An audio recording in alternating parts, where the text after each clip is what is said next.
ആരാധനക്രമ പഠന പരമ്പരയിലെ പുതിയൊരു എപ്പിസോഡിലേക്ക് ഏവർക്കും സ്വാഗതം. കഴിഞ്ഞ എപ്പിസോഡിൽ നമ്മൾ വിശുദ്ധ കുമ്പസാരത്തെക്കുറിച്ചാണ് പഠിച്ചത്. അതിൻ്റെ രണ്ടാം ഭാഗമാണ് ഇന്ന് നമ്മൾ പ്രത്യേകമായിട്ട് ചർച്ച ചെയ്യുന്നത്.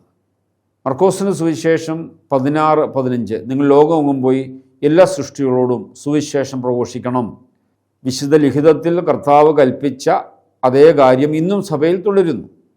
അതാണ് സുവിശേഷം 28:20 നിങ്ങൾ പിതാവിൻ്റെയും പുത്രൻ്റെയും പരിശുദ്ധാത്മാവിൻ്റെ നാമത്തിൽ ജ്ഞാനസ്നാനം നൽകുവീൻ. കർത്താവിൻ്റെ ആ കൽപ്പന ഇന്നും സഭയിൽ തുടരുന്നു. ലൂക്കാ 22:19 ഇത് എൻ്റെ ഓർമ്മയ്ക്കായി ചെയ്യുവീൻ എന്ന് യേശു പറഞ്ഞ ആ പെസഹാ സംഭവം വിശുദ്ധ കുർബാനയിലൂടെ ഇന്നും സഭ തുടരുന്നു. അതേ കർത്താവ് തന്നെ യോഹന്നാൻ്റെ സുവിശേഷം 22-ാം അധ്യായം 22-21 വാക്യങ്ങളിൽ ശിഷ്യന്മാർക്ക് പ്രത്യക്ഷപ്പെട്ടുകൊണ്ട് പിതാവ് എന്നെ അയച്ചതുപോലെ ഞാനും നിങ്ങളെ അയക്കുന്നു, എന്നിട്ട് അവരുടെ മേൽ നിശ്വസിച്ചു. എന്നിട്ട് അവരോട് പറഞ്ഞു, നിങ്ങൾ ആരുടെ പാപങ്ങൾ മോചിക്കുന്നുവോ അവ മോചിക്കപ്പെടും, ആരുടെ പാപങ്ങൾ ബന്ധിക്കുന്നുവോ അവ ബന്ധിക്കപ്പെടും. അപ്പോൾ പാപമോചന അധികാരം കർത്താവ് അപ്പസ്വലന്മാർക്ക് നൽകി. ആ ചുമതലയും അപ്പസ്വലന്മാരിലൂടെ പുരോഹിതരിലൂടെ ഇന്നും സഭയിൽ തുടരുന്നു.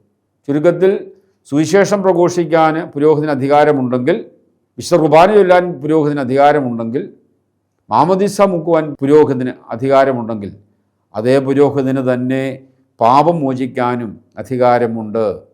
അത് വിശുദ്ധ ലിഖിതത്തിൽ അധിഷ്ഠിതമാണ്, സഭയുടെ പാരമ്പര്യത്തിൽ അധിഷ്ഠിതമാണ്. 2000 വർഷമായി ഇന്നും സഭ തുടർന്നുകൊണ്ടിരിക്കുന്ന ആചാരങ്ങളും അനുഷ്ഠാനങ്ങളുമാണ് ഈ കാര്യങ്ങളെല്ലാം തന്നെ, കൂദാശകളാണ് ഇവയെല്ലാം തന്നെ. എന്നാൽ ഇതിൽ കുമ്പസാരം മാത്രം വേണ്ട എന്നുള്ള എതിർപ്പ് 15-ാം നൂറ്റാണ്ടിന് ശേഷം പ്രൊട്ടസ്റ്റന്റുകാരും പെന്തിക്കോസ്തുകാരുടെ ഇടയിലും രൂപപ്പെട്ടതാണ് എന്നുള്ള കാര്യം നമ്മൾ തിരിച്ചറിയണം. കത്തോലിക്കാ സഭയുടെ മതബോധന ഗ്രന്ഥം കുമ്പസാരത്തെക്കുറിച്ച് ഇപ്രകാരം വിവരിക്കുന്നു. 1422 catechism of the Catholic Church അതിലിപ്രകാരം പറയുന്നു: അനുതാപ കൂദാശ കണയുന്നവർ ദൈവത്തിനെതിരായി ചെയ്ത പാപങ്ങൾക്ക് അവിടുത്തെ കരുണയിൽ നിന്ന് പൊറുതി പ്രാപിക്കുകയും പാപം വഴി തങ്ങൾ മുറിവേൽപ്പിച്ച സഭയുമായി രമ്യപ്പെടുകയും ചെയ്യുന്നു. സഭയാകട്ടെ സ്നേഹവും മാതൃകയും പ്രാർത്ഥനയും വഴി അവരുടെ മാനസാന്തരത്തിനു വേണ്ടി അധ്വാനിക്കുന്നു. 4 തലത്തിലാണ് കുമ്പസാരത്തെ catechism of the Catholic Church വിവരിക്കുന്നത്. ഒന്നാമതായിട്ട് ഇത് മാനസാന്തരത്തിൻ്റെ കൂദാശ എന്ന് വിളിക്കപ്പെടുന്നു. കുമ്പസാരം മാനസാന്തരത്തിൻ്റെ കൂദാശയാണ്. കാരണം മാനസാന്തരത്തിനുള്ള ദൈവത്തിൻ്റെ വിളിയെ കൗദാശികമായി യാഥാർത്ഥ്യമാക്കുന്നു. ഒരുവൻ പാപം വഴി ആരിൽ നിന്ന് അകന്നുപോയോ ആ പിതാവിലേക്ക് പിന്തിരിയുന്നതിനുള്ള പദ്ധതിയാണ്. 1473-ാമത്തെ നമ്പറിൽ അതാണ് പ്രത്യേകമായിട്ട് പറഞ്ഞിരിക്കുന്നത്. രണ്ടാമതായി കുമ്പസാരം ഏറ്റുപറച്ചിലിൻ്റെ കൂദാശയാണ്. 1424 ഇപ്രകാരം പറയുന്നു: ഒരു വൈദികനോട് പാപങ്ങൾ ഏറ്റുപറയുക എന്നത് ഈ കൂദാശയുടെ സത്താപരമായൊരു ഘടകമാണ്. ആഴമുള്ള ഒരർത്ഥത്തിൽ ദൈവത്തിൻ്റെ വിശുദ്ധിയുടെയും പാപിയായ മനുഷ്യനോടുള്ള അവിടുത്തെ കാരുണ്യത്തിൻ്റെയും ഒരു പ്രഖ്യാപനം, അംഗീകാരവും സ്തുതിയും കൂടിയാണ്. മൂന്നാമതായിട്ട് കുമ്പസാരത്തെ ക്ഷമിക്കലിൻ്റെ കൂദാശ എന്ന് വിളിക്കപ്പെടുന്നു. കാറ്റഗിസം ഓഫ് കാത്തലിക് ചർച്ച് പ്രകാരം പറയുന്നു: കാരണം വൈദികൻ നടത്തുന്ന കൗദാശികപരമായ പാപമോചന ആശീർവാദത്തിലൂടെ അനുതാപിക്ക് ദൈവം പൊറുതിയും സമാധാനവും നൽകുന്നു. നാലാമതായിട്ട് കുമ്പസാരത്തെ അനുരഞ്ജനത്തിൻ്റെ കൂദാശ എന്ന് വിളിക്കപ്പെടുന്നു. Catechism of the Catholic church പ്രകാരം പറയുന്നു: കാരണം ഇത് അനുരഞ്ജിപ്പിക്കുന്ന ദൈവത്തിൻ്റെ ജീവൻ പാപിക്ക് പ്രദാനം ചെയ്യുന്നു. ദൈവത്തോട് രമ്യപ്പെടുക, ദൈവത്തിൻ്റെ കരുണാപൂർണമായ സ്നേഹം കൊണ്ട് ജീവിക്കുന്ന വ്യക്തി കർത്താവിൻ്റെ വിളിക്ക് പ്രത്യുത്തരം നൽകുവാൻ സന്നദ്ധനാണ്. ആദ്യം പോയി നിൻ്റെ സഹോദരനോട് രമ്യപ്പെടുക. ചുരുക്കത്തിൽ കുമ്പസാരത്തെ 4 തലത്തിലാണ് catechism of the Catholic Church വിവരിക്കുന്നത്. ഒന്നാമതായിട്ട് അത് മാനസാന്തരത്തിൻ്റെ കൂദാശ എന്ന് വിളിക്കപ്പെടുന്നു. രണ്ടാമതായിട്ട് അത് ഏറ്റുപറച്ചിലിൻ്റെ കൂദാശ എന്ന് വിളിക്കപ്പെടുന്നു. മൂന്നാമതായിട്ട് അത് ക്ഷമിക്കലിൻ്റെ കൂദാശ എന്ന് വിളിക്കപ്പെടുന്നു. നാലാമതായിട്ട് അത് അനുരഞ്ജനത്തിൻ്റെ കൂദാശ എന്ന് വിളിക്കപ്പെടുന്നു. സഭാപിതാക്കന്മാർ കുമ്പസാരത്തെക്കുറിച്ച് എന്താണ് പറഞ്ഞിട്ടുള്ളത് അത് മനസ്സിലാക്കുന്നത് വളരെ നല്ലതാണ്. AD 110 രക്തസാക്ഷിയായ അന്ത്യോക്യയിലെ വിശുദ്ധ ഇഗ്നാത്തിയോസ് കുമ്പസാരത്തെക്കുറിച്ച് ഇപ്രകാരം പറയുന്നുണ്ട്: അനുതാപം അനുഷ്ഠിച്ച് സഭയുടെ ഐക്യത്തിലേക്ക് മടങ്ങി വരുന്ന എല്ലാവരും ബിഷപ്പിനോടൊപ്പം യേശു ക്രിസ്തുവുമായും പിതാവുമായും ഐക്യത്തിലാകുന്നു. ഫിലാഡൽഫിയക്കാർക്കുള്ള കത്ത് 3:710 എഴുതിയത്. ഭിന്നതയും ക്രോധവും ഉള്ളിടത്ത് ദൈവം വസിക്കുന്നില്ല. മനസാന്തരപ്പെടുന്ന എല്ലാവർക്കും ദൈവത്തിൻ്റെ ഐക്യത്തിലേക്കും ബിഷപ്പുമായുള്ള കൂട്ടായ്മയിലേക്കും വരുന്ന വിധത്തിലുള്ള അനുതാപത്തിലേക്ക് വരുന്ന എല്ലാവർക്കും കർത്താവ് പാപമോചനം നൽകുന്നു. ഫിലാഡൽഫിയക്കാർക്കുള്ള കത്ത് 8. വിശുദ്ധ ജോൺ ക്രിസോസ്റ്റവും കുമ്പസാരത്തെക്കുറിച്ച് മനോഹരമായി പ്രസ്താവിച്ചിട്ടുണ്ട്. ദൈവം ദൂതന്മാർക്കോ പ്രധാന ദൂതന്മാർക്കോ നൽകിയിട്ടില്ലാത്തൊരു ശക്തി പുരോഹിതർക്ക് കൊടുത്തിട്ടുണ്ട്. അവരോട് ഇപ്രകാരം പറയപ്പെട്ടു: നിങ്ങൾ ഭൂമിയിൽ കിട്ടുന്നതെല്ലാം സ്വർഗത്തിൽ കട്ടപ്പെട്ടിരിക്കും, നിങ്ങൾ ഭൂമിയിൽ അഴിക്കുന്നതെല്ലാം സ്വർഗത്തിലും അഴിക്കപ്പെട്ടിരിക്കും. താൽക്കാലിക ഭരണാധികാരികൾക്ക് ബന്ധനശക്തിയുണ്ട്, എന്നാൽ അവർക്ക് ശരീരത്തെ മാത്രമേ ബന്ധിക്കാൻ കഴിയൂ. നേരെ മറിച്ച് പുരോഹിതർക്ക് ആത്മാവിനെ തന്നെ ബാധിക്കുന്നതും സ്വർഗത്തെ മറികടക്കുന്നതുമായ ഒരു ബന്ധനത്താൽ ബന്ധിക്കാൻ കഴിയും. ദൈവം അവർക്ക് സ്വർഗത്തിലെ എല്ലാ ശക്തികളും നൽകിയിട്ടുണ്ട്. നിങ്ങൾ ആരുടെ പാപങ്ങൾ മോചിക്കുന്നുവോ ക്ഷമിക്കപ്പെട്ടിരിക്കും, നിങ്ങൾ ആരുടെ പാപങ്ങൾ നിലനിർത്തുന്നുവോ നിലനിർത്തപ്പെട്ടിരിക്കുന്നു. ഇതിനേക്കാൾ വലിയ അധികാരം മറ്റെന്താണ്? പിതാവ് എല്ലാ ന്യായവിധിയും പുത്രന് നൽകിയിട്ടുണ്ട്. ഇപ്പോൾ പുത്രൻ ഈ അധികാരമെല്ലാം മനുഷ്യരുടെ കൈകളിൽ ഏൽപ്പിക്കുന്നത് നാം കാണുന്നു. പൗരോഹിത്യത്തെക്കുറിച്ചുള്ള കത്ത് 3:5 AD 387 എഴുതപ്പെട്ടത്. പശ്ചാത്താപത്തെക്കുറിച്ച് മിലാനിലെ വിശുദ്ധ അംബ്രോസ് ഇപ്രകാരം പറയുന്നു: ഈ അവകാശം പുരോഹിതർക്ക് മാത്രമേ അനുവദിച്ചിട്ടുള്ളൂ. പശ്ചാത്താപത്തെക്കുറിച്ചുള്ള ലേഖനം 1:1 AD 388. തെറ്റുകൾ ലജ്ജ കൂടാതെ ഏറ്റുപറയുന്നതിൻ്റെ ആവശ്യകതയെക്കുറിച്ച് തെർത്തുല്യൻ ഇപ്രകാരം സൂചിപ്പിച്ചിട്ടുണ്ട്: കുമ്പസാരത്തെ സംബന്ധിച്ചിടത്തോളം ചിലർ സ്വയം വെളിപ്പെടുത്തലിന് തയ്യാറാകാതെ കുമ്പസാരത്തിൽ നിന്നും ഓടിപ്പോകുന്നു, അല്ലെങ്കിൽ അവർ അത് ദിവസം തോറും മാറ്റിവെക്കുന്നു. ശരീരത്തിൻ്റെ ഏറ്റവും ലജ്ജാകരമായ ഭാഗങ്ങളിൽ രോഗം പിടിപെട്ട് ഡോക്ടർമാർക്ക് തങ്ങളെ തന്നെ വെളിപ്പെടുത്തുന്നത് ഒഴിവാക്കുന്നവരെ പോലെ അവർ രക്ഷയേക്കാൾ കുമ്പസാരം മൂലമുള്ള എളിമപ്പെടലിൻ്റെ വിഷമം ഒഴിവാക്കാനായി കുമ്പസാരത്തിൽ നിന്ന് വിട്ടുനിൽക്കുന്നു. അങ്ങനെ അവർ സ്വന്തം ലജ്ജയോടെ നശിച്ചു പോകുന്നു. മാനസാന്തരത്തെക്കുറിച്ചുള്ള ലേഖനം 10:1 AD 203 എഴുതപ്പെട്ടു. വിശുദ്ധ ജെറോം ഇപ്രകാരം പറയുന്നു: സർപ്പവലങ്കിൽ പിശാച് ഒരാളെ രഹസ്യമായി കടിച്ചാൽ അത് ആ വ്യക്തിയിൽ പാപത്തിന് വിഷം പകരും. കടിയേറ്റയാൾ മൗനം പാലിക്കുകയും തപസ് ചെയ്യാതിരിക്കുകയും തൻ്റെ മുറിവ് ഏറ്റുപറയാൻ ആഗ്രഹിക്കാതിരിക്കുകയും ചെയ്താൽ അവന് പാപമോചനം നൽകി സുഖപ്പെടുത്തുവാനുള്ള വരമുള്ള പുരോഹിതന് പോലും അവനെ സഹായിക്കാൻ കഴിയില്ല. സഭാപ്രസംഗി 10:11 AD 388 എഴുതപ്പെട്ടത്. ഒരിജൻ ഇപ്രകാരം പറയുന്നു: പാപി തൻ്റെ പാപം കർത്താവിൻ്റെ പുരോഹിതനോട് പ്രഖ്യാപിക്കുന്നതിൽ നിന്നും മരുന്ന് തേടുന്നതിൽ നിന്നും പിന്മാറാതെ എൻ്റെ അകൃത്യം കർത്താവിനോട് ഞാൻ ഏറ്റുപറയും എന്ന് പറയുമ്പോൾ പാപങ്ങൾ ക്ഷമിക്കപ്പെടുന്നു. ലേവ്യരുടെ പുസ്തകം 2:4 AD 248 എഴുതിയത്.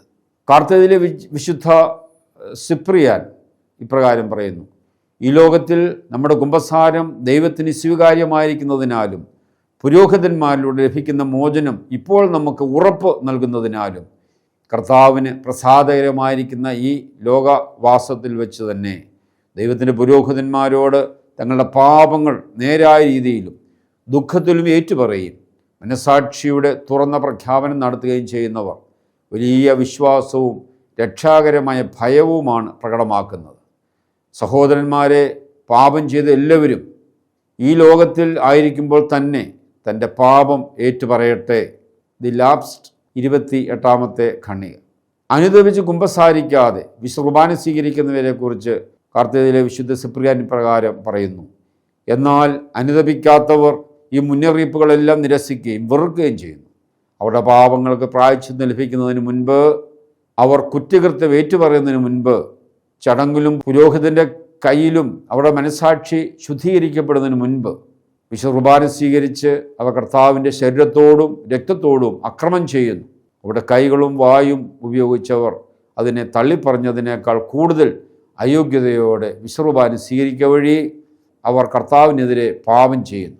The lapsed 15-13 AD 251 എഴുതപ്പെട്ടത്. പേർഷ്യയിലെ സന്യാസിയായ അഫ്രഹാത്ത് ഇപ്രകാരം പറയുന്നു: അപ്പോൾ നമ്മുടെ പ്രശസ്ത വൈദ്യനായ ക്രിസ്തുവിൻ്റെ ശിഷ്യന്മാരായ പുരോഹിതന്മാരെ, രോഗശാന്തി ആവശ്യമുള്ളവർക്ക് രോഗശാന്തി നിഷേധിക്കരുത്.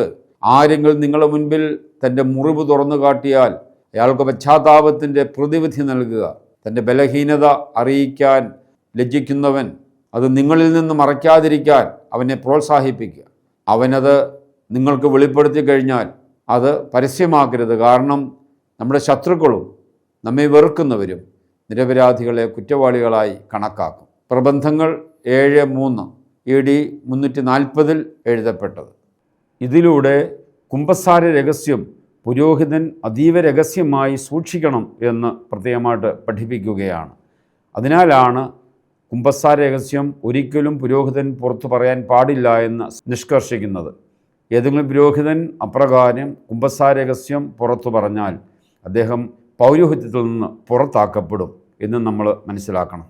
ഇതുവരെ കുമ്പസാരത്തെക്കുറിച്ച് പൊതുവായിട്ട് നമ്മൾ പഠിക്കുകയുണ്ടായി.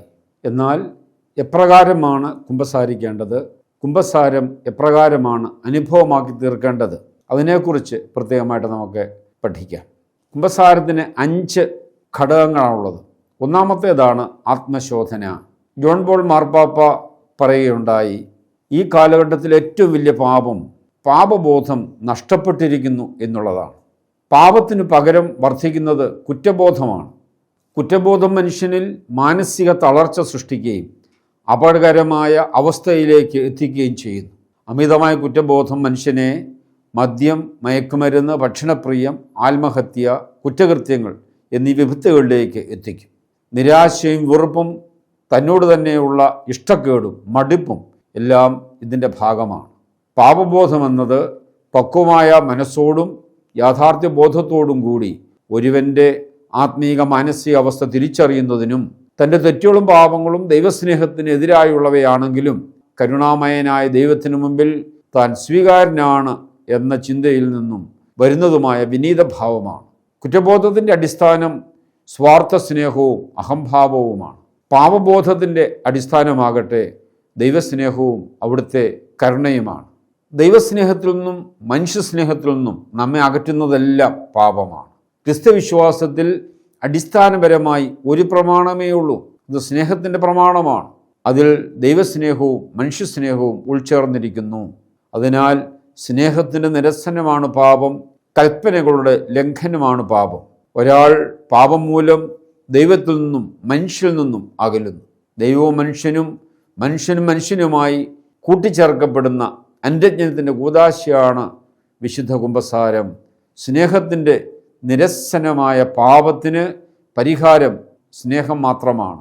കുമ്പസാരത്തിലൂടെ ഒരാൾ സ്നേഹത്തിലേക്ക് തിരിച്ചു വരികയാണ്, ദൈവസ്നേഹത്തിലേക്കും മനുഷ്യ സ്നേഹത്തിലേക്കും. ആത്മശോധനയ്ക്കായി നമുക്ക് അടിസ്ഥാനപരമായി 2 ചിന്തകൾ നമുക്ക് സ്വീകരിക്കാം. ഒന്നാമതായിട്ട് 10 കൽപ്പനകളും തിരുസഭയുടെ 5 കൽപ്പനകളും. അത് നമ്മളെ അനുതാപത്തിലേക്ക് നയിക്കുന്നവയാണ്. നാം കഴിഞ്ഞ എപ്പിസോഡിൽ സൂചിപ്പിച്ചതുപോലെ ക്രിസ്തീയത എന്ന് പറയുന്നത് യേശു ക്രിസ്തുവുമായിട്ടുള്ള ഒരു വ്യക്തിബന്ധമാണ്. അതൊരു വൈകാരിക ബന്ധമാണ്. യേശു എന്നിൽ വസിക്കുകയും ഞാൻ യേശുവിൽ വസിക്കുകയും ചെയ്യുന്ന ഒരു ആത്മബന്ധമാണ്. അതിനൊരു മണവാളൻ മണവാട്ടി ബന്ധത്തോടാണ് സഭ പലപ്പോഴും ഉപമിച്ചിരിക്കുന്നത്. യേശു മണവാളനും സഭ മണവാട്ടി. മണവാട്ടിയായ സഭ, മണവാട്ടിയായ ഞാൻ യേശുവായ മണവാളനോട് ചെയ്ത തെറ്റുകൾക്ക് എൻ്റെ ഉള്ളിലുണ്ടാകുന്ന വേദനയാണ്, നൊമ്പരമാണ് സത്യത്തിൽ അനുതാപത്തിലേക്ക് നയിക്കുന്ന അടിസ്ഥാന ഘടകം. ഞാൻ മണവാളനായ യേശുവിൻ്റെ മുമ്പിൽ ഐ ആം സോറി എന്ന് ഹൃദയം കൊണ്ട് നൊമ്പരപ്പെട്ട് ഏറ്റുപറയുകയാണ് പശ്ചാത്താപത്തിൻ്റെ അടിസ്ഥാന ഭാവം എന്ന് പറയുന്നത്. അപ്പോൾ ഒരു മണവാളൻ മണവാട്ടി ബന്ധത്തിൽ നമുക്ക് കുമ്പസാരത്തെ വളരെ ആഴത്തിൽ മനസ്സിലാക്കാനായിട്ട് സാധിക്കും. ഈ പശ്ചാത്തലത്തിൽ നിന്നുകൊണ്ട് നമുക്ക് 10 കൽപ്പന അനുതാപത്തിനായിട്ട് നമ്മുടെ ചിന്തയിലേക്ക് നമുക്ക് കൊണ്ടുവരാം. 10 കൽപ്പനകളിൽ ആദ്യത്തെ 3 കൽപ്പനകൾ ഞാനും ദൈവവും തമ്മിലുള്ള ബന്ധത്തെ സൂചിപ്പിക്കുന്നു.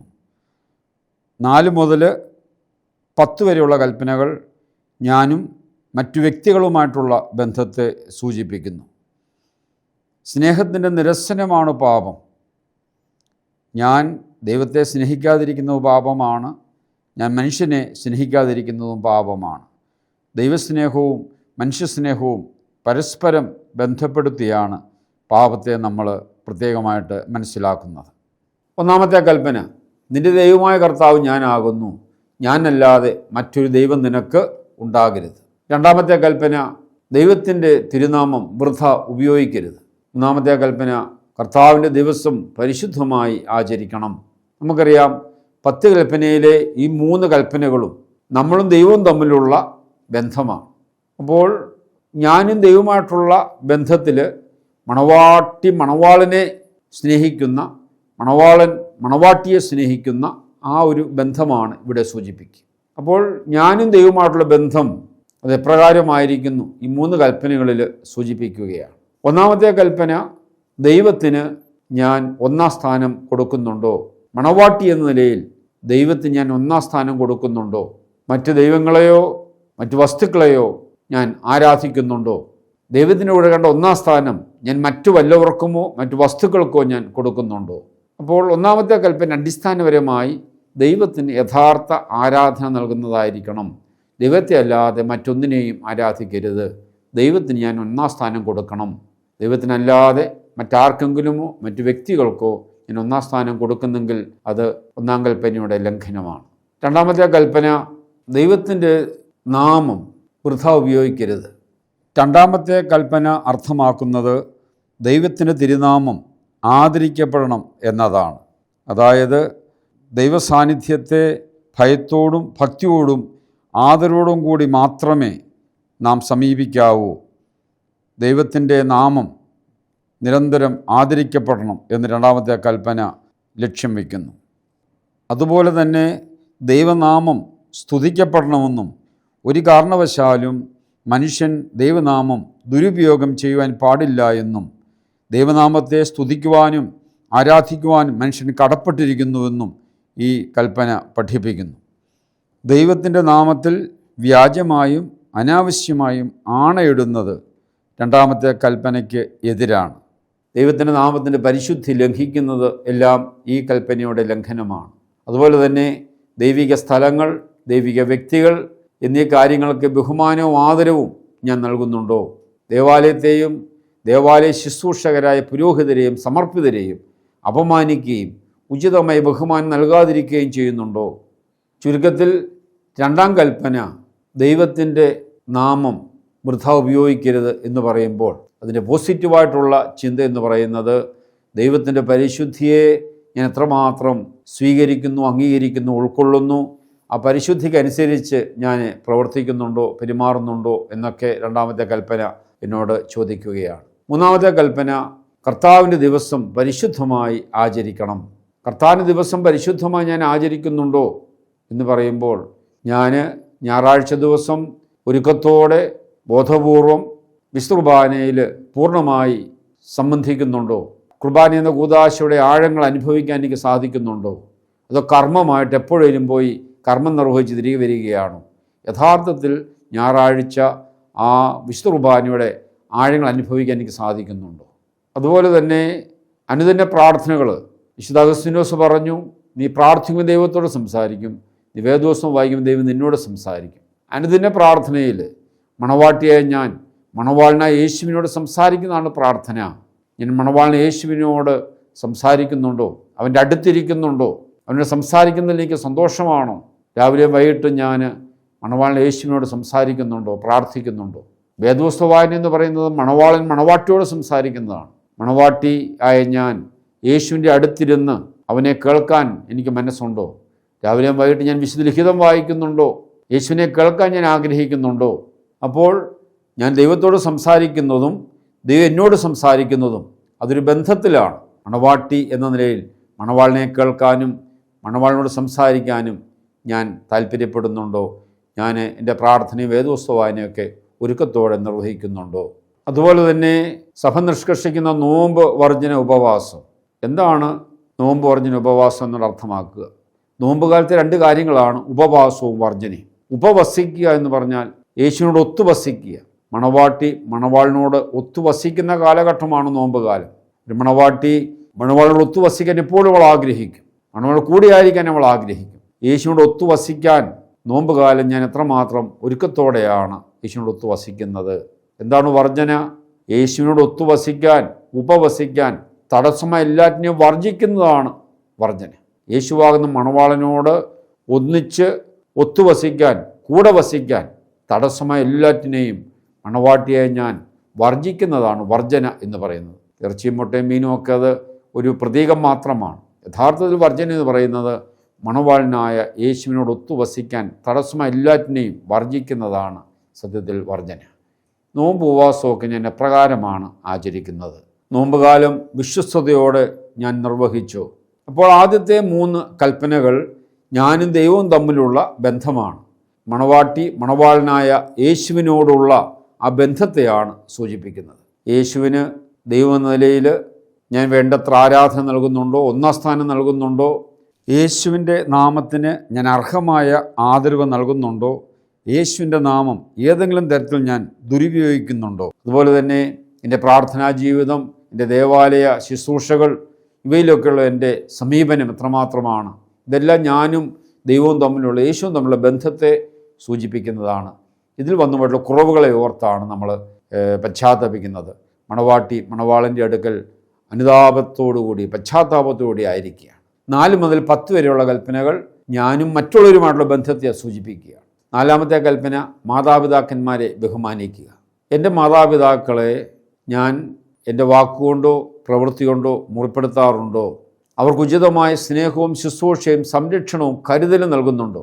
പ്രത്യേകിച്ച് വാർദ്ധക്യത്തിൽ അവരെ വേണ്ടത്ര രീതിയിൽ സംരക്ഷിക്കുന്നുണ്ടോ? ഏതെങ്കിലും തരത്തിൽ അവരെ അവഗണിക്കുന്നുണ്ടോ?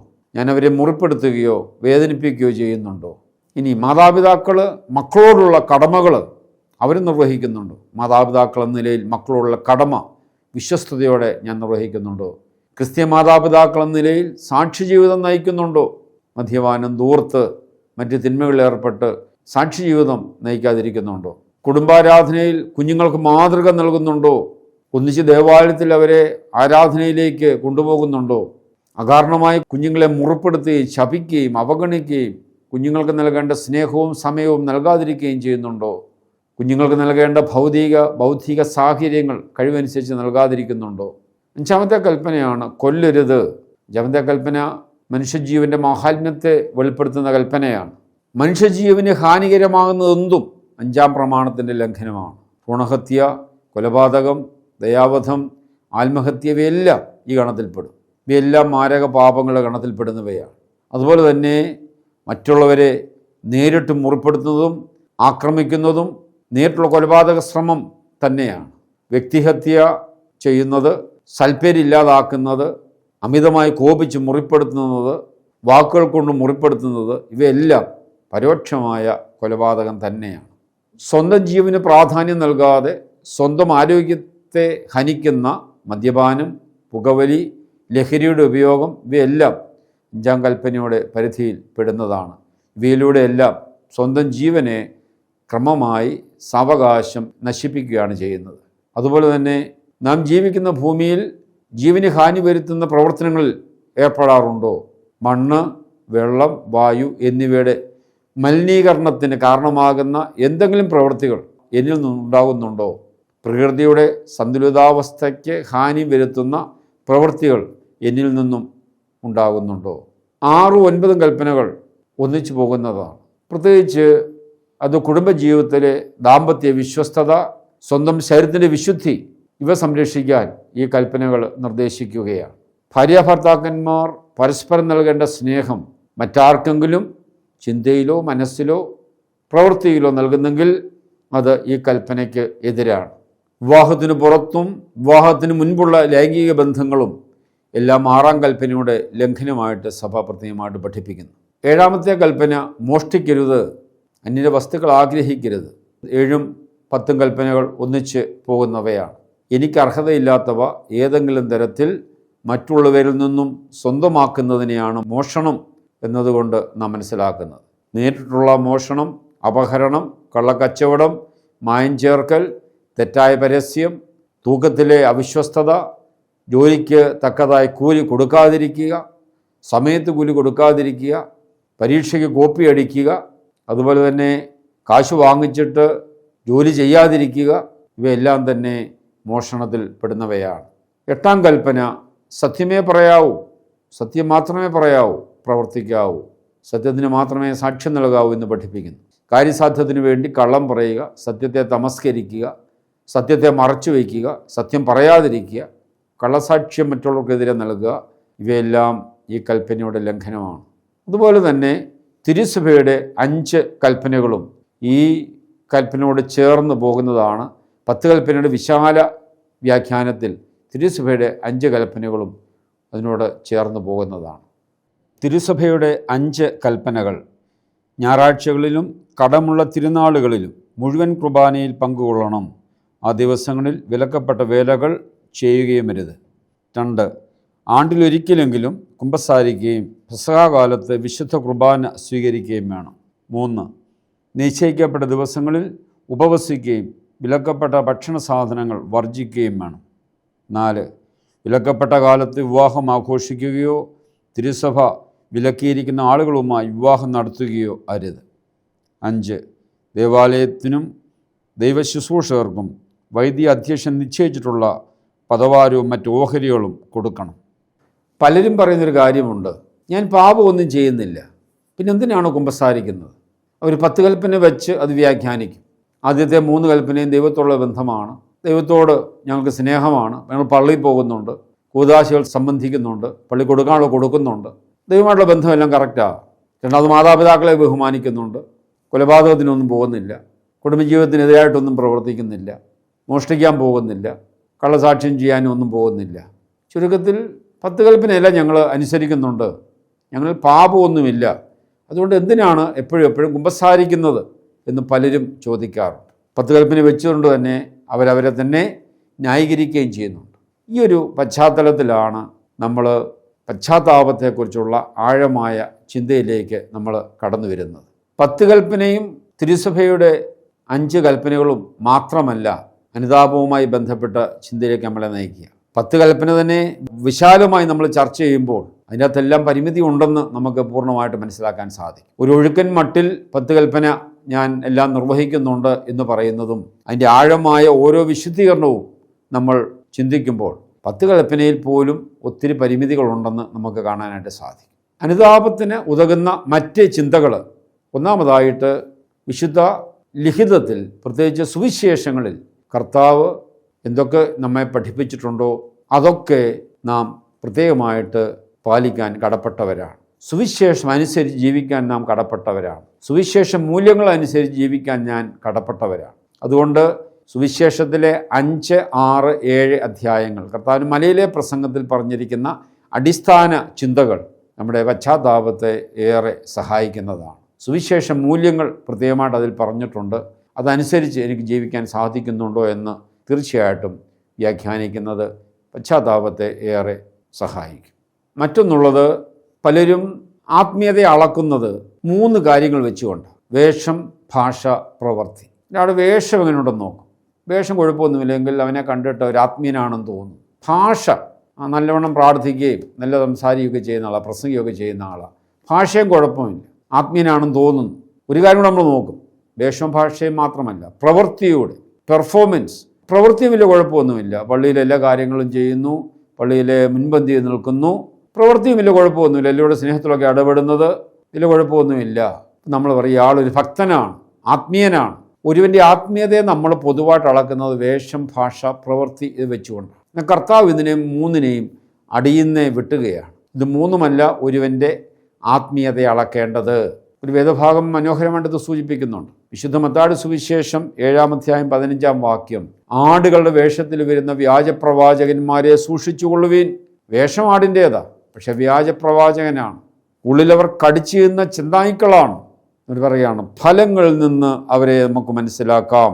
ഫലങ്ങളിൽ നിന്ന് അവരെ നമുക്ക് മനസ്സിലാക്കാം. മുൾച്ചെടിയിൽ നിന്ന് മുന്തിരിപ്പഴമോ ഞെരിഞ്ഞിൽ നിന്ന് അത്തിപ്പഴമോ പറിക്കാറുണ്ടോ? ഫലത്തിൽ നിന്ന് അവരെ നമുക്ക് മനസ്സിലാക്കാം. അവസാനം പറയാം എന്താണ് ഈ ഫലം.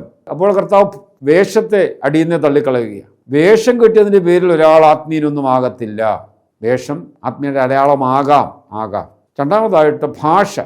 21-ാം വാക്യം 7:21: കർത്താവേ കർത്താവേ എന്ന് വിളിക്കുന്നവനല്ല, എൻ്റെ സ്വർഗസ്ഥനായ പിതാവിൻ്റെ ഇഷ്ടം നിർവഹിക്കുന്നവനാണ് സ്വർഗരാജ്യത്തിൽ പ്രവേശിക്കും. എപ്പോഴും പ്രാർത്ഥനയാണ്, 24 മണിക്കൂറും പ്രാർത്ഥനയോ പ്രാർത്ഥന. അപ്പോൾ ഭാഷയെ കർത്താവ് അടിയിൽ നിന്ന് വിട്ടുക. നല്ലവണ്ണം സംസാരിച്ചതിൻ്റെ പേരിലോ നല്ല രീതിയിൽ പ്രാർത്ഥിച്ചതിൻ്റെ പേരിലോ പ്രസംഗിച്ചതിൻ്റെ പേരിലോ ഒരുവൻ ആത്മീയനാണെന്ന് തെറ്റിദ്ധരിക്കരുത്. ഭാഷ ഒരുവൻ്റെ ആത്മീയതയുടെ അടയാളമാകാം, പക്ഷെ ഭാഷ കൊണ്ട് മാത്രം ഒരുവൻ്റെ ആത്മീയതയെ നമുക്ക് അളക്കാൻ സാധിക്കുകയില്ല. കർത്താവ് ഭാഷയെ അടിയിൽ നിന്ന് വിട്ടുക. മൂന്നാമത്താണ് ഏറ്റവും വ്യാഖ്യാനിക്കാൻ തന്നെ ബുദ്ധിമുട്ടുള്ളത്, കർത്താവ് പ്രവൃത്തിയെ കൂടെ തള്ളിക്കളയുക, അത് അടിയിൽ നിന്ന് വിട്ടുക.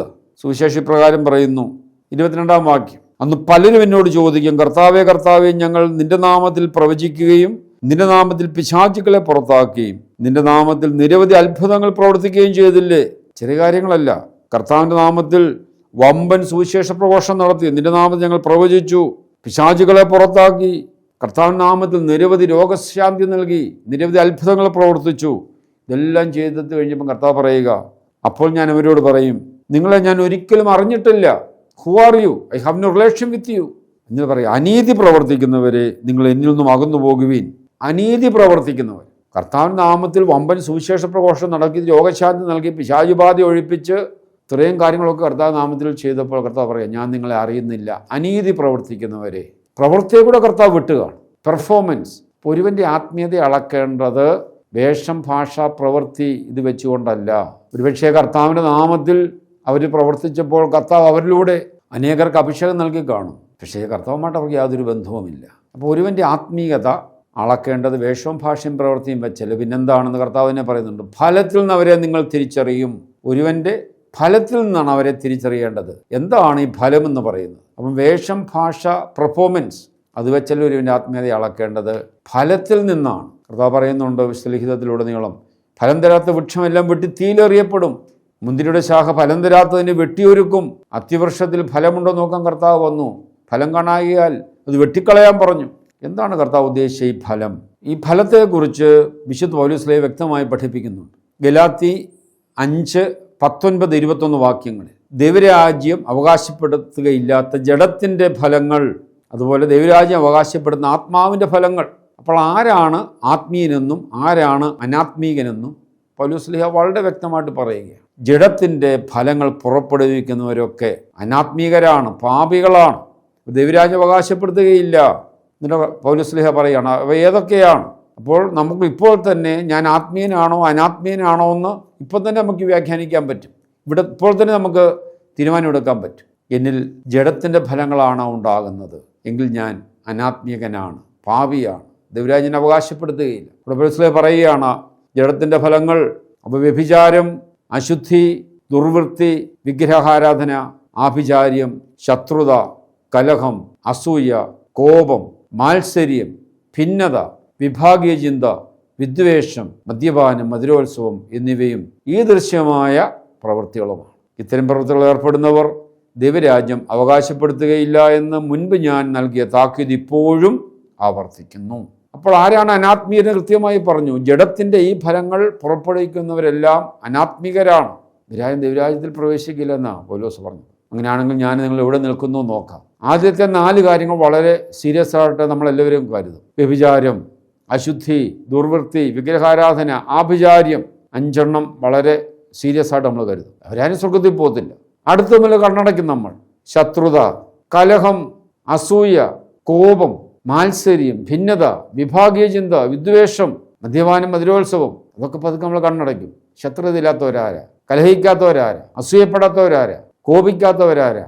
അപ്പം ശത്രുതയും കലഹവും അസൂയയും കോപവും ഒക്കെ പാപമാണെന്ന് കൃത്യമായിട്ട് ദൈവരാജ്യത്തിൽ പ്രവേശിക്കാൻ അവർക്ക് കഴിയുകയില്ല എന്നാണ് പൗലോസ് അമ്മയെ പഠിപ്പിക്കുന്നത്. അകാരണമായിട്ടൊരാളെ വേദനിപ്പിക്കുന്നത്, മുറിപ്പെടുത്തുന്നത്, കോപിക്കുന്നത് അത് പാപമാണ്. ഏത് കാരണത്തിന് പേരിലും ഒരാൾക്കൊരു മുറിവുണ്ടാക്കുന്നത് പാപമാണ്. അപ്പോൾ ആരാണ് അനാത്മീകർ, പാപികളെന്ന് കൃത്യമായിട്ട് ഇവിടെ പൗലോസ് സൂചിപ്പിക്കുകയാണ്. അപ്പോൾ നമ്മൾ ഇനി പാപികളാണോ എന്ന് ഒന്ന് ഓർത്ത് നോക്കിയാണ് ഞാൻ എവിടെ നിൽക്കുന്നു. എന്നാൽ ആരാണ് ആത്മീകൻ? ആത്മാവിൻ്റെ ഫലം പുറപ്പെടുവിക്കുന്നവരാണ് ആത്മീകർ. ഫലങ്ങൾ എന്നവരെ നിങ്ങൾ തിരിച്ചറിയും. ഗലാത്യ 5, 22, 23 പറയുകയാണ് ആത്മാവിൻ്റെ ഫലങ്ങൾ നമ്മളിൽ നിന്ന് പുറത്തേക്ക് ഒഴുകുന്നതാണ്. ഒന്നാമത്തേതാണ് സ്നേഹം, ആനന്ദം, സമാധാനം, ക്ഷമ, ദയ, നന്മ, വിശ്വസ്തത, സൗമ്യത, ആത്മസംയമനം. ഇവയാണ്. ഇവയ്ക്കെതിരെ ഒരു നിയമവുമില്ല. അപ്പോൾ എന്നിൽ ഈ ആത്മീയ നന്മകളൊക്കെ ഉണ്ടോ എന്ന് നമ്മൾ ചിന്തിക്കുകയാണ്. ഞാൻ ആത്മീയനാണോ? ഒന്നാമതായി എന്നിൽ സ്നേഹമുണ്ടോ? ഞാൻ ആത്മീയമായിട്ട് ആനന്ദിക്കുന്ന വ്യക്തിയാണോ? ആത്മീയ സന്തോഷം എന്നിലുണ്ടോ? ആത്മീയകാര്യങ്ങൾ എനിക്ക് സന്തോഷം ലഭിക്കുന്നുണ്ടോ? എന്നിൽ സമാധാനമുണ്ടോ? ഞാൻ ക്ഷമിക്കുന്നുണ്ടോ? മറ്റുള്ള ദയ കാണിക്കുന്നുണ്ടോ? അടിസ്ഥാനപരമായ നന്മ എന്നിലുണ്ടോ? വിശ്വസ്തത, സൗമ്യത, ആത്മസംയമനം. ഇതിലൊരു കാര്യം മാത്രം നമുക്കെടുത്ത് അല്പം കൂടെ ആഴമായിട്ട് വ്യാഖ്യാനിക്കാം. സ്നേഹം, ഒന്നാമത്തെ മാത്രം സ്നേഹം എന്ന ഒരു ഫലം മാത്രം എടുത്ത് നമുക്ക് വ്യാഖ്യാനിക്കാം. വിശുദ്ധ പൗലോസ് ശ്ലീഹ 1 കൊറിന്തോസ് 12 അധ്യായത്തിൽ മുഴുവൻ ആത്മീക വരങ്ങളെക്കുറിച്ചാണ് അവസാന ഭാഗം പറയുന്നത്. ഭാഷാവരം, വിജ്ഞാനവരം, രോഗശാന്തിവരം. കൊറിന്തോസുകാർ ഈ വരങ്ങളിൽ വലിയ അഭിമാനം കൊണ്ടവരായിരുന്നു. അവരോട് പൗലോസ് ശ്ലീഹ പറയുകയാണ്, ഈ വരങ്ങളൊക്കെ നല്ലത് തന്നെയാണ്, പക്ഷേ ഈ വരങ്ങളിൽ വലിയ കാര്യമൊന്നുമില്ല. വരങ്ങളെക്കാൾ ഏറ്റവും പ്രധാനപ്പെട്ടതാണ് സ്നേഹം. വരങ്ങളൊക്കെ ഇങ്ങോട്ട് സ്വീകരിക്കുന്നതാണ് പരിശുദ്ധാത്മാവിൽ നിന്ന്. എന്നാൽ ഫലങ്ങളാകട്ടെ നമ്മൾ പുറത്തേക്ക് ഒഴുകുന്നതാണ്. ഒരു വ്യക്തിയിൽ നിന്ന് പുറത്തേക്ക് ഒഴുകുന്നതാണ് ഫലം. എന്നിൽ നിന്ന് പുറത്തേക്ക് ഒഴുകുന്നതാണ് ഫലം. എത്ര വരങ്ങൾ സ്വീകരിച്ചാലും ആത്മാവിൻ്റെ ഫലമായ സ്നേഹം എന്നിൽ നിന്ന് പുറത്തേക്ക് ഒഴുകുന്നില്ലെങ്കിൽ എന്നിലുള്ള വരങ്ങളൊക്കെ അർത്ഥമില്ലാത്തതാണ്. അതുകൊണ്ടാണ് പൗലോസ് ശ്ലീഹ പറഞ്ഞത്, മാലാഖമാരുടെ ഭാഷയിൽ സംസാരിച്ചാലും സ്നേഹമില്ലെങ്കിൽ ഒന്നുമില്ല. എനിക്ക് ഭാഷാവരമുണ്ടെങ്കിലും പ്രവചനമുണ്ടെങ്കിലും വിശ്വാസവരമുണ്ടെങ്കിലും എൻ്റെ ശരീരം ദഹിപ്പിക്കാൻ വിട്ടുകൊടുത്താലും എൻ്റെ വസ്തുവകളെല്ലാം ദാനം ചെയ്താലും സ്നേഹമില്ലെങ്കിൽ യാതൊരു അർത്ഥവുമില്ല. എന്നിട്ട് പൗലോസ് ഓരോന്ന് എണ്ണി പറയുകയാണ്. ഞാൻ ആത്മീയനാണോന്ന് ഇപ്പോൾ നമുക്ക് ഇവിടുന്ന് വ്യാഖ്യാനിക്കാം. എന്നിൽ പാപമുണ്ടോ എന്ന് ഇപ്പോൾ നമുക്ക് ഇവിടെ വെച്ച് തന്നെ തീരുമാനമെടുക്കാം. സ്നേഹം ദീർഘക്ഷമയുള്ളതും ദയയുള്ളതുമാണ്. സ്നേഹം അസൂയപ്പെടുന്നില്ല, ആത്മപ്രശംസ ചെയ്യുന്നില്ല, അഹങ്കരിക്കുന്നില്ല. സ്നേഹം അനുചിതമായി പെരുമാറുന്നില്ല, സ്വാർത്ഥം അന്വേഷിക്കുന്നില്ല, കോപിക്കുന്നില്ല, വിദ്വേഷം പുലർത്തുന്നില്ല, അനീതിയിൽ സന്തോഷിക്കുന്നില്ല, സത്യത്തിൽ ആഹ്ലാദം കൊള്ളുന്നു. സ്നേഹം സകലതും സഹിക്കുന്നു, സകലതും വിശ്വസിക്കുന്നു, സകലതും പ്രത്യാശിക്കുന്നു, സകലത്തെയും അതിജീവിക്കുന്നു. സ്നേഹം ഒരിക്കലും അവസാനിക്കുന്നില്ല. 1 കൊറിന്തോസ് 13 ഒന്നുമുള്ള വാക്യങ്ങളാണ്. പ്രിയപ്പെട്ടവരെ, നമ്മിൽ നിന്ന് പുറത്തേക്ക് ഒഴുകുന്ന ദൈവാത്മാവിൻ്റെ ഫലത്തിൽ ഒന്നാമത്തേതാണ് സ്നേഹം. ആ സ്നേഹം എന്ന് ഉള്ളിടത്ത് യേശു എന്ന് പറഞ്ഞ് വായിക്കുമ്പോൾ കുറെ കൂടെ നമുക്കത് വിശാലമായിട്ട് മനസ്സിലാകും. യേശു ദീർഘക്ഷമയുള്ളവനും ദയയുള്ളവനുമാണ്. യേശു അസൂയപ്പെടുന്നില്ല, ആത്മപ്രശംസ ചെയ്യുന്നില്ല, യേശു അഹങ്കരിക്കുന്നില്ല, യേശു അനുചിതമായി പ്രവർത്തിക്കുന്നില്ല, യേശു സ്വാർത്ഥം അന്വേഷിക്കുന്നില്ല, യേശു കോപിക്കുന്നില്ല, വിദ്വേഷം പുലർത്തുന്നില്ല, യേശു അനീതിയിൽ സന്തോഷിക്കുന്നില്ല, യേശു സത്യത്തിൽ ആഹ്ലാദം കൊള്ളുന്നു, യേശു സകലതും സഹിക്കുന്നു, സകലതും വിശ്വസിക്കുന്നു, സകലതും പ്രത്യാശിക്കുന്നു. യേശു എന്നതിന് പകരമായിട്ട് എൻ്റെ നിങ്ങളുടെയും പേര് വെച്ച് വായിക്കുമ്പോൾ ഞാൻ എവിടെ നിൽക്കുന്നു എന്ന് മനസ്സിലാകും. എൻ്റെ പേര് വെച്ച് വായിച്ചാൽ ആൻ്റണി ദീർഘക്ഷമയുള്ളവനും ദയയുള്ളവനുമാണ്. ആൻ്റണി അസൂയപ്പെടുന്നില്ല, ആത്മപ്രശംസ ചെയ്യുന്നില്ല, ആൻ്റണി അഹങ്കരിക്കുന്നില്ല, ആൻ്റണി അനുചിതമായി പെരുമാറുന്നില്ല, ആൻ്റണി സ്വാർത്ഥം അന്വേഷിക്കുന്നില്ല, കോപിക്കുന്നില്ല, വിദ്വേഷം പുലർത്തുന്നില്ല, ആൻ്റണി അനീതിയിൽ സന്തോഷിക്കുന്നില്ല, ആൻ്റണി സത്യത്തിൽ ആഹ്ലാദം കൊള്ളുന്നു, ആൻ്റണി സകലതും സഹിക്കുന്നു, സകലതും വിശ്വസിക്കുന്നു, സകലതും പ്രത്യാശിക്കുന്നു, സകലത്തെയും അതിജീവിക്കുന്നു. നിങ്ങൾ ഓരോരുത്തരും നിങ്ങളുടെ പേര് വെച്ച് വായിര്. ഇന്ന് ദൈവസന്നിധിയിൽ എനിക്ക് നിങ്ങൾക്കും പാപമുണ്ടോ എന്ന് നമുക്ക് വ്യാഖ്യാനിക്കാൻ സാധിക്കും. എല്ലാവരോടും ക്ഷമിക്കാൻ, എല്ലാവരോടും പൊറുക്കാൻ, ആരോടും കോപിക്കാതെ, ആരോടും വിദ്വേഷമില്ലാതെ, അസൂയപ്പെടാതെ, അഹങ്കരിക്കാതെ ഒക്കെ എനിക്ക് ജീവിക്കാൻ പറ്റുന്നുണ്ടോ? അവിടെയാണ് യഥാർത്ഥത്തിൽ യേശുവുമായിട്ട് നമ്മളെ തന്നെ നമ്മൾ ബന്ധപ്പെടുത്തി ചിന്തിക്കുന്നു. മണവാളനായ യേശുവിനോട്, മണവാട്ടിയായ ഞാൻ, യേശുവിനെ പോലെ ആകാൻ വിളിക്കപ്പെട്ട ഞാൻ, യേശുവിനെ പോലെ ജീവിക്കാൻ എനിക്ക് കഴിയുന്നില്ലെങ്കിൽ ഞാൻ യേശുവിനോട് മാപ്പ് ചോദിക്കേണ്ടി വരും. I am sorry Jesus. കർത്താവേ, ഞാൻ അസൂയപ്പെട്ടു, ഞാൻ അഹങ്കരിച്ചു, ഞാൻ അനുചിതമായി പെരുമാറി, ഞാൻ കോപിച്ചു, വിദ്വേഷം പുലർത്തി. ദൈവത്തോടുള്ള ബന്ധം, മനുഷ്യരോടുള്ള ബന്ധം, ഏതെങ്കിലും തരത്തിൽ മനുഷ്യരെ സ്നേഹിക്കാതിരിക്കുന്നത്, അവരെ വേദനിപ്പിക്കുന്നത്, അവരെ ക്ഷമിക്കാതിരിക്കുന്നത്, അവർക്ക് ഏതെങ്കിലും തരത്തിൽ നൊമ്പരമുണ്ടാക്കുന്നതെല്ലാം പാപത്തിൻ്റെ ഗണത്തിൽപ്പെടും. യേശുവും ഞാനുമായി ബന്ധപ്പെടുത്തി വ്യാഖ്യാനിക്കുമ്പോഴാണ് പാപത്തിൻ്റെ ആഴങ്ങൾ നമുക്ക് തിരിച്ചറിയാൻ സാധിക്കും. അപ്പോഴാണ് എന്നിൽ കുറ്റബോധം ഉണ്ടാകുക. I am sorry Jesus. മണവാട്ടി മണവാളനോട് സോറി പറയുകയാണ്. കർത്താവേ, എന്നോട് ക്ഷമിക്കണമേ, ഐ ആം സോറി. ക്രിസ്ത്യ ജീവിതം യേശു ക്രിസ്തുവുമായിട്ടുള്ള ഒരു വ്യക്തിബന്ധമായിട്ടാണ് നമ്മൾ മനസ്സിലാക്കുക. മണവാളൻ മണവാട്ടി ബന്ധമായിട്ടാണ് അതിനെ സഭ പലപ്പോഴും വ്യാഖ്യാനിക്കുക. യേശുമായിട്ടുള്ള എൻ്റെ ബന്ധം ഒരു മണവാളൻ മണവാട്ടി ബന്ധമാണ്. യേശു മണവാളനും സഭ മണവാട്ടിയും, അതായത് എല്ലാ മനുഷ്യ വ്യക്തികളും യേശുവിൻ്റെ മണവാട്ടികളാണ്. ഒരു മണവാളൻ മണവാട്ടി ബന്ധത്തിലാണ് ക്രിസ്തീയ ആത്മീയത നമുക്ക് വ്യാഖ്യാനിക്കാൻ സാധിക്കും. മണവാട്ടി മണവാളനായ യേശുവിനോട് അവൾക്കുള്ള സ്നേഹം, ആ സ്നേഹത്തിൽ എന്തെങ്കിലും ഒരു നൊമ്പരം ഉണ്ടായാൽ അവൾ ദൈവസന്നിധിയിൽ യേശുവിൻ്റെ അടുക്കൽ സോറി പറയാം. Sorry Jesus. നമുക്കറിയാം, വിവാഹത്തിൻ്റെ ആദ്യ കാലഘട്ടങ്ങളിൽ ഭാര്യാഭർത്താക്കന്മാർ തമ്മിൽ വളരെ വൈകാരികമായ സ്നേഹമാണ്.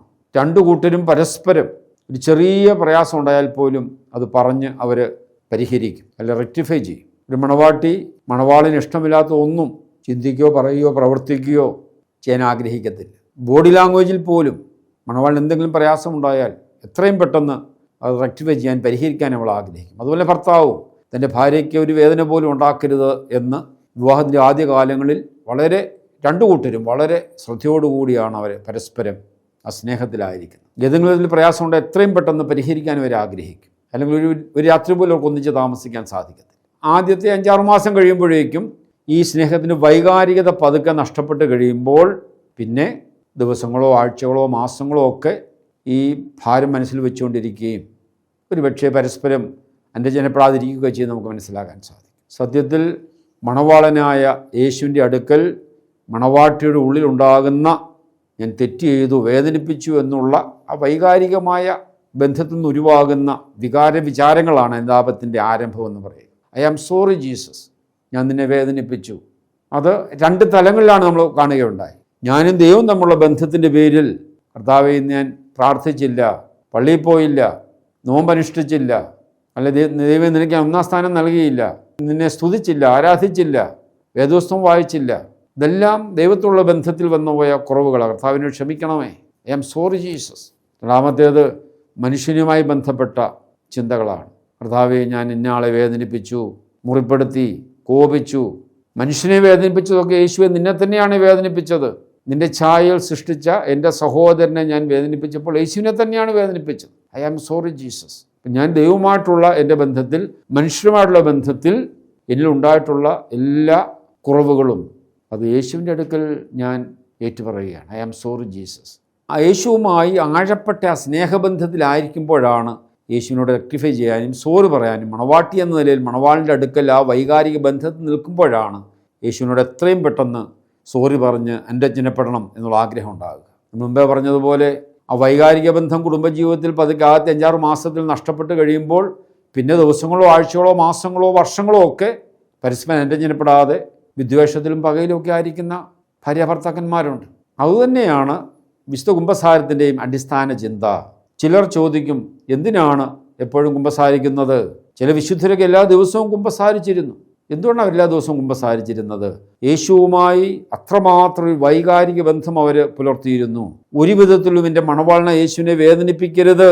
ഇന്ത്യയുമായുള്ള ബന്ധത്തിൽ, മനുഷ്യരുമായുള്ള ബന്ധത്തിൽ എപ്പോഴെങ്കിലും ആർക്കെങ്കിലും വേദന ഞാൻ ഉളവാക്കിയിട്ടുണ്ടെങ്കിൽ എൻ്റെ യേശുവിനെ വേദനിപ്പിച്ചു എന്നുള്ള മണവാട്ടിയുടെ ആഴമായ ഉള്ളിലെ ആ ബോധ്യമാണ് കുമ്പസാരത്തിലേക്കും ഏറ്റുപറച്ചിലേക്കും നയിക്കുക. വിവാഹത്തിൻ്റെ ആദ്യത്തെ 5-6 മാസങ്ങളിൽ വൈകാരികതയിൽ പരസ്പരം ഏറ്റുപറയാനും ക്ഷമിക്കാനും ഒക്കെ താല്പര്യം കാണിക്കുന്നത് പോലെ യേശുവുമായി ആഴപ്പെട്ട ബന്ധമുള്ള ഒരാൾ യേശുവിനെ വേദനിപ്പിച്ചു എന്നുള്ള തോന്നൽ ഉണ്ടാകുമ്പോൾ തന്നെ യേശുവിൻ്റെ അടുക്കൽ പാപങ്ങൾ ഏറ്റുപറഞ്ഞ് പുരോഹിതൻ്റെ അടുക്കൽ കുമ്പസാരിച്ച് പാപവിനെ നേടുവാനുള്ള വലിയ ആഗ്രഹം ശക്തമാണ്. എന്തുകൊണ്ടാണ് കുമ്പസാരം നീട്ടിവെക്കുന്നത്? കുമ്പസാരം നീട്ടിവെക്കുന്ന ഒറ്റ കാര്യമേ ഉള്ളൂ. ഒരാൾ കുമ്പസാരം നീട്ടിവെക്കുന്നെങ്കിൽ യേശുവുമായിട്ടുള്ള വൈകാരിക ബന്ധം അത്രമാത്രം കുറഞ്ഞു പോയിരിക്കുന്നു എന്നുള്ളതാണ്. ഞാൻ യേശുവിനെ വേദനിപ്പിച്ചിട്ട് ഒരാഴ്ചയായിട്ട്, 1 മാസമായിട്ട്, 1 വർഷമായിട്ട് എൻ്റെ മണവാളൻ യേശുവിൻ്റെ അടുക്കൽ ഏറ്റുപറഞ്ഞ് പാപമോചനം റെക്ടിഫൈ ചെയ്യാൻ, പരിഹാരം ചെയ്യാൻ ഞാൻ താല്പര്യപ്പെടുന്നില്ല എങ്കിൽ ആ ബന്ധം വീണ്ടും വീണ്ടും അകന്നു പോവുകയാണ്. അതുകൊണ്ടാണ് വിശുദ്ധ കുമ്പസാരം അടുത്തടുത്ത് സ്വീകരിക്കണം. യേശുവുമായുള്ള വൈകാരിക ബന്ധം നിരന്തരം ആ വ്യക്തിബന്ധം നമ്മൾ പുലർത്തണം. അതുകൊണ്ടാണ് അടുത്തടുത്ത് കുമ്പസാരിക്കണം എന്ന് സഭ പറയുന്നത്. ആഴ്ചയിലോ മാസത്തിലോ ഒരു വ്യക്തിയുമാണ് അതിൻ്റെ ആ ഡ്യൂറേഷൻ തീരുമാനിക്കേണ്ടത്. അടിസ്ഥാനപരമായി യേശുവുമായി ഈ സ്നേഹബന്ധത്തിൽ നാം കഴിയുമ്പോൾ യേശുവിനെ വേദനിപ്പിച്ചു എന്നുള്ള ആ ബോധ്യത്തിൽ നമുക്ക് യേശുവിൻ്റെ അടുക്കൽ എൻ്റെ പാപങ്ങൾ ഏറ്റുപറഞ്ഞ് യേശുവുമായി അനുരഞ്ജനപ്പെടാൻ, ആ സന്തോഷത്തിലേക്ക് തിരികെ വരാനുള്ള മണവാട്ടിയുടെ വലിയ ബോധ്യമാണ് ഓരോ കുമ്പസാരത്തിലും യാഥാർത്ഥ്യമാകുന്നത്. അപ്പോൾ അനുതാപ ചിന്ത, നമ്മൾ 1-ാമത്തെ ചിന്തയാണ് ഇതുവരെ നമ്മൾ കണ്ടത്. കുമ്പസാരത്തിന് 5 ഘടകങ്ങളുണ്ടെന്ന് പറയുണ്ടായി. ഒന്നാമത്തേത് ആത്മശോധന. ആത്മശോധനയ്ക്ക് ഉതകുന്ന ചിന്തകളാണ് ഇതുവരെ നമ്മൾ പറഞ്ഞത്. ദൈവമേ, നിന്നെ വേദനിപ്പിച്ചു, എൻ്റെ സഹോദരങ്ങളെ വേദനിപ്പിച്ചു, എന്നോട് നീ ക്ഷമിക്കണമേ എന്നുള്ള മണവാട്ടിയുടെ ആഴപ്പെട്ട ഉള്ളിലെ ബോധ്യം, അത് അനുതാപചിന്ത കുമ്പസാരത്തിൻ്റെ ഒന്നാമത്തെ തലമാണ്. യേശുവിനോട് എൻ്റെ പാപം ഏറ്റു പറഞ്ഞു, കർത്താവിനോട് ക്ഷമിക്കണേ, ഞാൻ നിന്നെ വേദനിപ്പിച്ചു, എൻ്റെ സഹോദരങ്ങളെ വേദനിപ്പിച്ചു, ഐ ആം സോറി ജീസസ്. കുമ്പസാരത്തിൻ്റെ ഒന്നാമത്തെ തലം ആരംഭിക്കുകയാണ്, അനുതാപചിന്ത. കുമ്പസാരത്തിന് 5 ഘട്ടങ്ങളുണ്ടെന്ന് നമ്മൾ പറയുകയുണ്ടായി. ഒന്നാമത്തേതാണ് ആത്മശോധന. അതാണ് നമ്മൾ ഇത്രയും നേരം നമ്മൾ വ്യാഖ്യാനിച്ചത്. എങ്ങനെയാണ് ഞാൻ ആത്മശോധന ചെയ്യേണ്ടത്, ഞാൻ പാപിയാണോ അല്ലയോ എന്ന് എങ്ങനെയാണ് ചിന്തിക്കേണ്ടത്? അതിന് നമ്മൾ 10 കൽപ്പനകളെക്കുറിച്ച് പറഞ്ഞു, സഭയുടെ 5 കൽപ്പനയെക്കുറിച്ച് പറഞ്ഞു. തുടർന്ന് കൂടുതൽ ആത്മശോധനയ്ക്കായിട്ട് സുവിശേഷങ്ങളിലേക്ക് ഇറങ്ങിച്ചെന്ന് സുവിശേഷ മൂല്യങ്ങളനുസരിച്ചാണോ, യേശു പഠിപ്പിച്ചതനുസരിച്ചാണോ ഞാൻ ജീവിക്കുന്നത് എന്ന് നോക്കണം എന്ന് പറഞ്ഞു. പ്രത്യേകിച്ച് കർത്താവിൻ്റെ മലയിലെ പ്രസംഗം, മത്തായിയുടെ സുവിശേഷം 5, 6, 7 അധ്യായങ്ങൾ വായിച്ച് ഒരുങ്ങി യേശു സുവിശേഷത്തിൽ പറഞ്ഞ മാനദണ്ഡം അനുസരിച്ചാണോ ഞാൻ ജീവിക്കുന്നത്? വീണ്ടും നമ്മൾ ഫലങ്ങൾ എന്നവരെ നിങ്ങൾ തിരിച്ചറിയും, എന്നിൽ ജഡീക ഫലമാണോ ആത്മാവിൻ്റെ ഫലമാണോ ഞാൻ പുറപ്പെടുവിക്കുന്നത്? പൗലോസ്ലീഹായുടെ പഠിപ്പിക്കലനുസരിച്ച് ആരാണ് ആത്മീയനെന്നും അനാത്മീയനെന്നും പൗലോസ്ലീഹ പഠിപ്പിച്ചു. അപ്പം ജഡത്തിൻ്റെ ഫലമാണ് ഇതിനുള്ളത്, ആത്മാവിൻ്റെ ഫലമാണ് ഇതിനുള്ളത്. അത് വെച്ചുകൊണ്ട് എൻ്റെ ആത്മീയതയെ വ്യാഖ്യാനിക്കാൻ നമ്മൾ ശ്രമിക്കുകയുണ്ടായി. എന്നിൽ പാപമുണ്ടോ, കുറവുണ്ടോ? പ്രത്യേകിച്ച് സ്നേഹം, ആത്മാവിൻ്റെ ഫലമായി ഒന്നാമത്തെ സ്നേഹം മാത്രം വെച്ച് നമ്മൾ വ്യാഖ്യാനിച്ചു. ഇനി എവിടെ നിൽക്കുന്നു? അതെല്ലാം ആത്മശോധന ചെയ്യാനുള്ള വഴികൾ നമ്മൾ മനസ്സിലാക്കുകയായിരുന്നു. രണ്ടാമതായിട്ട്, ഇപ്രകാരം ആത്മശോധന ചെയ്ത് കഴിയുമ്പോൾ നമ്മളുണ്ടാകുന്ന പശ്ചാത്താപം, അനുതാപചിന്ത. കർത്താവ്, ഞാൻ പാപിയാണ്, ഞാൻ നിനക്കെതിരെ പാപം ചെയ്തു, മറ്റുള്ളവർക്കെതിരെ പാപം ചെയ്തു, അവരെയൊക്കെ വേദനിപ്പിച്ചു, ഐ ആം സോറി ജീസസ് എന്ന് എൻ്റെ ഉള്ളിലുണ്ടാകുന്ന നൊമ്പരമാണ്, വേദനയാണ്. സ്നേഹത്തെ പ്രതിയുള്ള യേശുവിനോടുള്ള ആ വൈകാരിക സ്നേഹത്തെ പ്രതി യേശുവിൻ്റെ അടുക്കൽ ഉണ്ടാകുന്ന നൊമ്പരമാണ് പശ്ചാത്താപം. രണ്ടാമത്തേതാണ് ആത്മശോധന വഴി പശ്ചാത്താപത്തിലേക്ക് കടക്കുക. മൂന്നാമതായിട്ട്, പാപം ചെയ്യുകയില്ല എന്ന് തീരുമാനമെടുക്കുക. ദൈവമേ, നിനക്കെതിരായി, മറ്റുള്ളവർക്കെതിരായി ഞാൻ തെറ്റ് ചെയ്തു, എന്നോട് ക്ഷമിക്കണമേ എന്ന് ഹൃദയത്തിൽ പ്രാർത്ഥിച്ചുകൊണ്ട് യേശുവിനോട് അനുജനപ്പെട്ടു, രമ്യപ്പെട്ടു, എന്നോട് തന്നെ രമ്യപ്പെടുകയാണ് പശ്ചാത്താപത്തിലൂടെ. കർത്താവേ, ഞാൻ പാപിയാണെന്നുള്ള തിരിച്ചറിവിൽ, കർത്താവേ, ഞാൻ പാപം ചെയ്തു എന്ന് സ്വയം അംഗീകരിച്ചുകൊണ്ട് ഇനിമേൽ പാപം ചെയ്യുകയില്ല എന്ന് തീരുമാനമെടുക്കുക. അപ്പോൾ എന്നോട് തന്നെ ഞാൻ രമ്യപ്പെടുക, എന്നോട് തന്നെ രമ്യപ്പെടുക. മൂന്നാമത്തേതാണ് മേൽ പാപം ചെയ്യുകയില്ല എന്നുള്ള തീരുമാനം. നാലാമതായിട്ട്, പട്ടക്കാരൻ്റെ മുൻപിൽ ഏറ്റുപറയുകയാണ്. നമ്മളതിൻ്റെ കാര്യങ്ങളൊക്കെ നമ്മൾ കാണുകയുണ്ടായി. പാപമോചനത്തിന് യേശു സംവിധാനം ചെയ്തത് പുരോഹിതൻ്റെ അടുക്കൽ പാപങ്ങൾ ഏറ്റുപറഞ്ഞ് പാപമോചനം ലഭിക്കണം, സ്വീകരിക്കണം. സഭയോട് ഞാൻ തെറ്റ് ചെയ്തു, സഭ ഒരു ശരീരമാണ്, നമ്മൾ പഠിക്കുകയുണ്ടായി. ഞാനൊരു തെറ്റ് ചെയ്ത വഴിയായിട്ട് ശരീരമായി സഭ മുഴുവൻ വേദനിക്കും. അപ്പോൾ ആ സഭയോട് ഞാൻ രഞ്ജനപ്പെടുകയാണ്, രമ്യപ്പെടുകയാണ്. അതുപോലെ തന്നെ സഭയുടെ പ്രതിനിധിയായ യേശുവിൻ്റെ പകരക്കാരനായ പുരോഹിതൻ്റെ അടുക്കൽ ഞാൻ എൻ്റെ പാപങ്ങൾ ഏറ്റുപറയുമ്പോൾ പുരോഹിതനിൽ നിന്ന് പാപമോചനം സ്വീകരിക്കുകയാണ്. അപ്പോൾ പട്ടക്കാരൻ്റെ അടുക്കലുള്ള പാപത്തിൻ്റെ ഏറ്റുപറച്ചിലും പാപമോചനത്തിൻ്റെ സ്വീകരണവും നാലാമത്തെ ചിന്തയാണ്. അഞ്ചാമതായിട്ട്, പുരോഹിതൻ തരുന്ന പ്രായശ്ചിത്തം നിറവേറ്റുക. പുരോഹിതൻ കുമ്പസാരക്കൂട്ടിൽ ആയിരിക്കുന്നത് യേശുവിൻ്റെ പകരക്കാരനായിട്ടാണ്, വൈദ്യനായിട്ടാണ്. നമ്മുടെ രോഗത്തിന് സൗഖ്യം തരികയാണ്, പാപത്തിന് പാപമോചനം തരികയാണ്. അപ്പോൾ പുരോഹിതൻ പ്രായശ്ചിത്തം നൽകും. ആ പ്രായശ്ചിത്തം നമ്മൾ നിറവേറ്റുന്നു. അഞ്ചാമതായി അതിനോട് ചേർന്ന് വീണ്ടും നമ്മൾ ദൈവത്തിന് നന്ദി പറയുകയാണ്. ദൈവമേ, നീ എന്നെ വീണ്ടും നിൻ്റെ സന്നിധിയിലേക്ക് കൂട്ടിക്കൊണ്ടുവന്നതിനെ ഓർത്ത് ഞാൻ നിന്നെ സ്തുതിക്കുന്നു, മഹത്വപ്പെടുത്തുന്നു, ഞാൻ നിനക്ക് നന്ദി പറയുന്നു. കുമ്പസാരത്തിൻ്റെ ഫലങ്ങൾ എന്തൊക്കെയാണ്? ഇപ്രകാരം കുമ്പസാരത്തിൻ്റെ ഫലങ്ങൾ നമുക്ക് മനസ്സിലാക്കാൻ സാധിക്കും. ഒന്നാമതായി, ചെയ്തു പോയ പാപങ്ങൾ ക്ഷമിക്കപ്പെടുന്നു. പാപത്താൽ മലിനമാക്കപ്പെട്ട ആത്മാവിന് പാപമുക്തിയും നിലനിൽക്കുന്ന സമാധാനവും ലഭിക്കുന്നു. മൂന്നാമതായി, ദൈവത്തോടും സഭാഗാത്രത്തോടും സഹോദരങ്ങളോടും തന്നോട് തന്നെയും പ്രപഞ്ചത്തോടും രമ്യതയിലാകുന്നു. നാലാമതായി, ഇനിയും പാപം ചെയ്യാതിരിക്കാനുള്ള കൃപ ലഭിക്കുന്നു. അഞ്ചാമതായി, പാപത്തിലേക്കുള്ള അഭിനിവേശവും തിന്മയിലേക്കുള്ള പ്രവണതയും ഇല്ലാതാകുന്നു. ആറാമതായി, ദൈവസ്നേഹത്തിലും പരസ്നേഹത്തിലും വളരുവാൻ ഇടയാകുന്നു. ഏഴാമതായി, കുഞ്ഞാടി വിവാഹ വിരുന്നിൽ സംബന്ധിക്കുവാനുള്ള വിവാഹ വസ്ത്രം ലഭിക്കുന്നു. എട്ടാമതായി, വിശുദ്ധിയിൽ വളരുവാനുള്ള കൃപ ലഭിക്കുന്നു. ഒമ്പതാമതായി, പാപത്തിലേക്ക് വഴുതി വീഴാതിരിക്കുവാനുള്ള അലൗകികമായ കൃപകൾ ലഭിക്കുന്നു. പത്താമതായി, സ്നേഹത്തിലും വ്യക്തിബന്ധത്തിലും വളരുവാനുള്ള കൃപ ലഭിക്കുന്നു. 11-ാമതായി ആത്മാവിനെ ശക്തമാക്കുന്ന നൽവരങ്ങൾ ലഭിക്കുന്നു. 12-ാമതായി ദൈവത്തിന് പ്രീതികരവും സ്വീകാര്യവുമായ ജീവിതം നയിക്കുവാൻ ശക്തി ലഭിക്കുന്നു, കൃപ ലഭിക്കുന്നു. 13-ാമതായി എല്ലാവർക്കും അനുഗ്രഹമാകും വിധം വിശുദ്ധിയിൽ ജീവിക്കാനുള്ള കൃപാവരം ലഭിക്കുന്നു. വിശുദ്ധ ലിഖിതത്തിലൂടെ യേശു നമ്മോട് സംസാരിക്കുകയാണെങ്കിൽ കൂദാശകൾ എന്ന് പറയുന്നത് യേശുവിൻ്റെ സ്പർശനമാണ്. യേശു നമ്മോട് ലിഖിതത്തിലൂടെ സംസാരിക്കുന്നു. കൂദാശകളിലൂടെ അവൻ നമ്മെ സ്പർശിച്ചുകൊണ്ട് അവൻ്റെ കൃപ നമ്മളിലേക്ക് ഒഴുക്കുകയാണ്. വിശുദ്ധ കുമ്പസാരം എന്ന കൂദാശയിലൂടെ ഞാനും യേശുവും തമ്മിൽ ആഴപ്പെട്ട ഒരു വ്യക്തിബന്ധത്തിലേക്ക് കടന്നു വരികയാണ്. നഷ്ടപ്പെട്ട ആ ബന്ധത്തെ പുതുക്കുകയാണ് ചെയ്യുന്നത്. ഞാൻ യേശുവിനോട് തെറ്റ് ചെയ്തു, ഞാൻ മനുഷ്യരോട് തെറ്റ് ചെയ്തു. യേശു വന്ന് മണവാളിൻ്റെ അടുക്കൽ പാപങ്ങൾ ഏറ്റുപറഞ്ഞ് അനുതപിച്ച് യേശുവിനോട് രമ്യപ്പെട്ട്, എന്നോട് തന്നെ രമ്യപ്പെട്ട്, ഞാൻ ആരെങ്കിലും വേദനിപ്പിച്ചെങ്കിൽ അവരോട് രമ്യപ്പെട്ട്, സഭയോട് രമ്യപ്പെട്ട്, പ്രകൃതിയോട് രമ്യപ്പെട്ട്, എല്ലാവരുമായി അന്യജനത്തിലായി കൊണ്ട് വലിയ സന്തോഷത്തിലേക്ക് കടന്നു വരുന്ന നിമിഷമാണ് കുമ്പസാരമെന്ന കൂദാശയിലൂടെ സംഭവിക്കുന്നത്. ഓരോ വ്യക്തിയുമാണ് എപ്പോഴാണ് കുമ്പസാരിക്കേണ്ടത് എന്ന് തീരുമാനിക്കേണ്ടത്. യേശുമായിട്ടുള്ള വ്യക്തിബന്ധത്തിൻ്റെ ആഴമനുസരിച്ച് കുമ്പസാരത്തിൻ്റെ ഫ്രീക്വൻസി കൂടിക്കൊണ്ടിരിക്കും. യേശുമായിട്ടുള്ള ബന്ധത്തിൻ്റെ ആഴമനുസരിച്ച് കുമ്പസാരം അടുത്തടുത്ത് നടത്തുന്നതിനായിട്ട് സാധിക്കും. ഒരു വ്യക്തി കുമ്പസാരം നീട്ടിക്കൊണ്ടുപോകുന്നതിന് കാരണം യേശുമായിട്ടുള്ള ബന്ധത്തിൽ കുറവ് വന്നിരിക്കുന്നു എന്നുള്ളതാണ്.